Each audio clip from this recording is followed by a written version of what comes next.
Look, most people are playing the game of life on hard mode without even realizing it. They think the reason they aren't rich or successful is because they aren't working 18 hours a day. But if hard work was the only variable, every construction worker would be a billionaire. The truth? Life isn't about how hard you hit, it's about where you aim the hit. Some guys get lucky and ride a crypto wave to the moon. But you can't build a life strategy on luck. You need a blueprint. First, you've got to decide, are you chasing ego or freedom? Most people say they want the $100 million lifestyle, but they haven't seen the fine print. That life is basically a high stress prison. You're managing 1,000 fires, your name is a target, and you're basically a slave to the board of directors. But the millionaire next door, that's the sweet spot. That's where you have enough capital to buy your time back without the headache of being a public figure. If you're doing this just for the fame, you're gonna burn out. Most of the wealthiest people on earth are ghosts. You wouldn't recognize them if you sat next to them on a plane. And that's the goal. Now let's talk about the net worth equation. Your life is essentially a balance sheet of assets versus liabilities. Most people spend their first paychecks on liabilities: cars, clothes, subscriptions, things that eat your money while you sleep. The growth mindset flip is focusing 100% on things that pay you to own them. Whether it's real estate, digital assets, or your own skill set, an asset is anything that compounds. Think of it like this. If you buy a property or a piece of software, you're hiring a digital soldier that works 24/7 to bring you cash.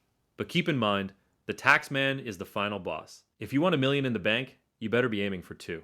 If you aren't accounting for the cut the system takes, you're failing at basic math. So how do you actually scale? It comes down to one word: leverage. In the modern world, there are 4 types of levers. Labor, getting others to help build your vision. Capital, using money to make more money. Media, reaching millions of people through a screen while you sleep. Code, using AI and automation to do the heavy lifting. Most people are terrified of the code and media pillars because they require you to learn new skills. They'd rather spend 50 hours perfecting a resume for a job they hate than spend 50 hours learning how to automate a side hustle. That's low leverage thinking. If you want to get paid, stop chasing money and start solving problems. The marketplace is a giant machine that exchanges cash for solutions. The bigger the problem, the bigger the check. The faster you solve it, the more they pay.